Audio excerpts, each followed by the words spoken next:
ಉತ್ತರ ಕನ್ನಡ ಜಿಲ್ಲೆಯಲ್ಲೂ ಮಳೆ ಅಬ್ಬರಿಸ್ತಾ ಇದೆ. ಕಾಲು ಜಾರಿ ನದಿಗೆ ಬಿದ್ದು ಯುವಕ ನಾಪತ್ತೆಯಾಗಿದ್ದಾನೆ. ಕಾರವಾರ ತಾಲೂಕಿನ ಸುಂಕೇರಿ ಬಳಿ ಈ ಘಟನೆ ನಡೆದಿರುವಂತದ್ದು. ಉತ್ತರ ಕನ್ನಡ ಜಿಲ್ಲೆಯಲ್ಲೂ ಕೂಡ ಧಾರಾಕಾರ ಮಳೆಯಾಗ್ತಾ ಇದೆ.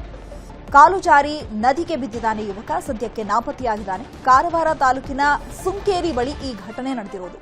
ಸಂತೋಷ್ ರಾಯ್ಕರ್ 35 ವರ್ಷದ ವ್ಯಕ್ತಿ ಈಗ ಕಾಲು ಜಾರಿ ಬಿದ್ದು ನಾಪತ್ತೆಯಾಗಿರುವಂತಹ ಯುವಕ. ಕಡವಾಡ ಗ್ರಾಮದ ಮಾಡಿ ಭಾಗದ ಯುವಕ ಸಂತೋಷ್ ಎನ್ನುವಂತ ತಿಳಿದು ಬಂದಿದೆ. ಸುಂಕೇರಿ ಸೇತುವೆ ಬಳಿ ಕಾಲು ಜಾರಿ ಬಿದ್ದಿದ್ದಾನೆ ಸಂತೋಷ್.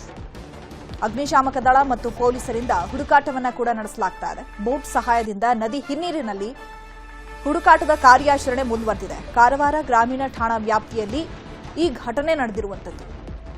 ನಾಪತ್ತೆಯಾಗಿರುವಂತಹ ಸಂತೋಷ್ಗಾಗಿ ಈಗ ಅಗ್ನಿಶಾಮಕ ತಂಡ ಹಾಗೆ ಬೋಟ್ನ ಸಹಾಯದಿಂದ ಕೂಡ ಆತನ ಮೃತದೇಹವನ್ನ ಹುಡುಕೋದಕ್ಕೆ ಕಾರ್ಯಾಚರಣೆ ಕೂಡ ಮುಂದುವರಿತಾ ಇರುವಂತದ್ದು. ಕಾಲು ಜಾರಿ ನದಿಗೆ ಬಿದ್ದಿದ್ದಾನೆ ಯುವಕ.